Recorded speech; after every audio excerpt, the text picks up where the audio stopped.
Jay Runer here, and today I'm going to be teaching you how to build a handling car. This guide is mainly for beginners, but maybe some of you experts or veterans can learn something from this. Today I'm going to be using the 2015 Corvette, so let's get started.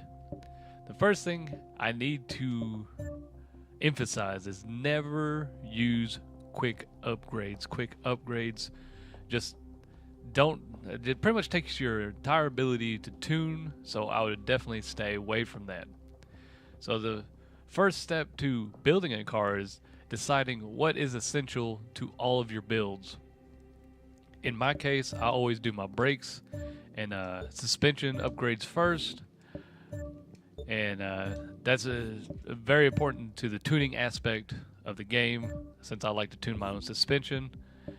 And since we're building a handling car, we want to get the least amount of weight possible in the car. So you'll always want to use your full race weight reduction, unless the PI doesn't allow for it for whatever class that you're going for. But today we're looking at S class. Now when it comes to roll cages, they could be beneficial or not beneficial. They'll just add weight to the car and lose 1 point of PI. It may not be worth it. But I like to generally go look at the lateral G's and see if there's any difference between the two.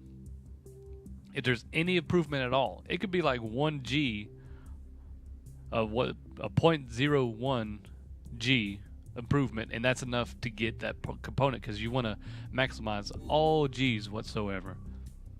So I'm going to get the rest of my essentials, which I like using the race transmission because I like to tune my own gears, and race differentials. This can really balance out your car if you know what you're doing, but there's a lot of guides to look up on that.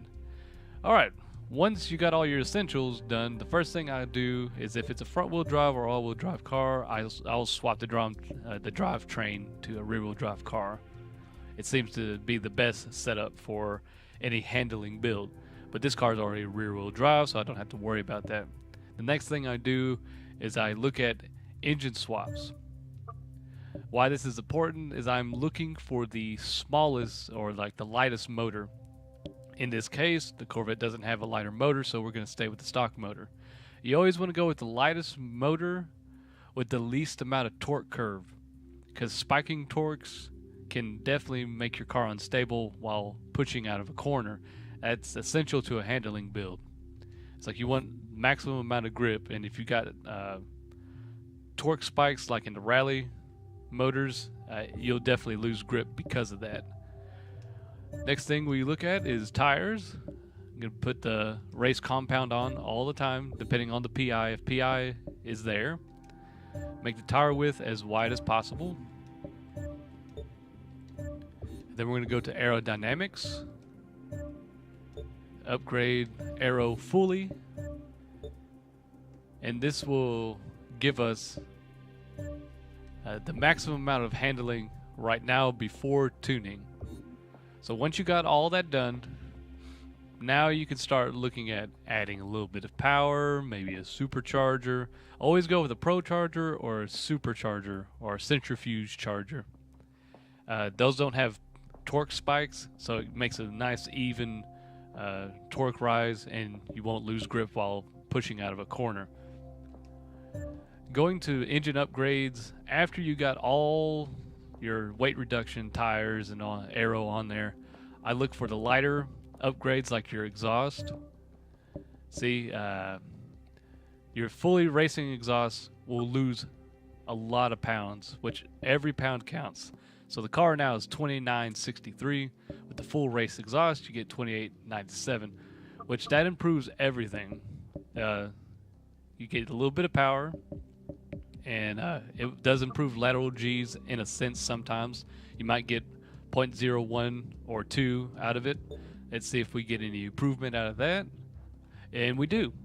At the 120 mile per hour lateral G, we get 1.01 more points, which that is worth the upgrade, and you get a little bit of power out of it. But don't make that your only option. Look around, see if there's a combination of parts that can get you more power and lighten you up, like your race intake. Don't be afraid to test anything. I think generally your intake, your exhaust, I think the valves have some weight reduction to them. It's not a lot, but it's still there nonetheless in your pistons. But it's not a lot of weight to really, emphasize trying to use it. So it looks like if I go with the racing intake, and this is where the testing comes into place. You want to maximize as much power and lose as much weight as possible while trying to get that 0.01 lateral G. So fully race intake on there and race sport exhaust. I still get the lateral G, and I increased my power about 4 horsepower from originally going from the racing exhaust.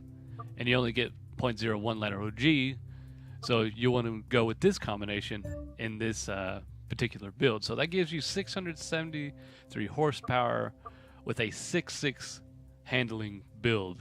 That's pretty outrageous. So we still have 2 points to work with. Let's see if we can put a valve on there. It gives us 8 more horsepower, so we got a 681 horsepower build with the valve springs. Now you're saying that's a 801. Well, there's a little tricks that you can do to knock that 1 point off. Generally, you'll have to add a little weight to the car, so maybe we won't lose the lateral G if we find a heavier rim. Like this one right here, you do lose the lateral G, which the goal is not to lose it, lose the lateral G. If you can find a rim that weighs exactly the same, so there's no improvement, and see if we can increase the rim size a little bit. Some cars you can do this with, like this one, you can. You increase the front one, you increase the weight just a little bit, but you don't retain the lateral G, but you still have 681 horsepower. That's still a lot of power for a 6.6 handling build.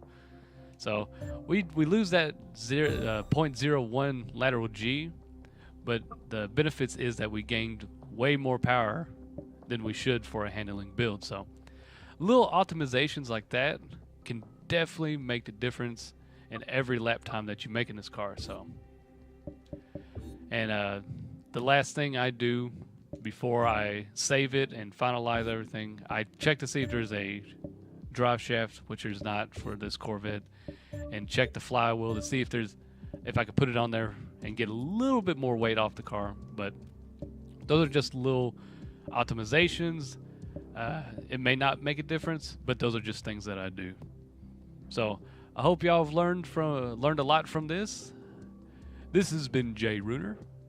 Like, subscribe, and thanks for watching.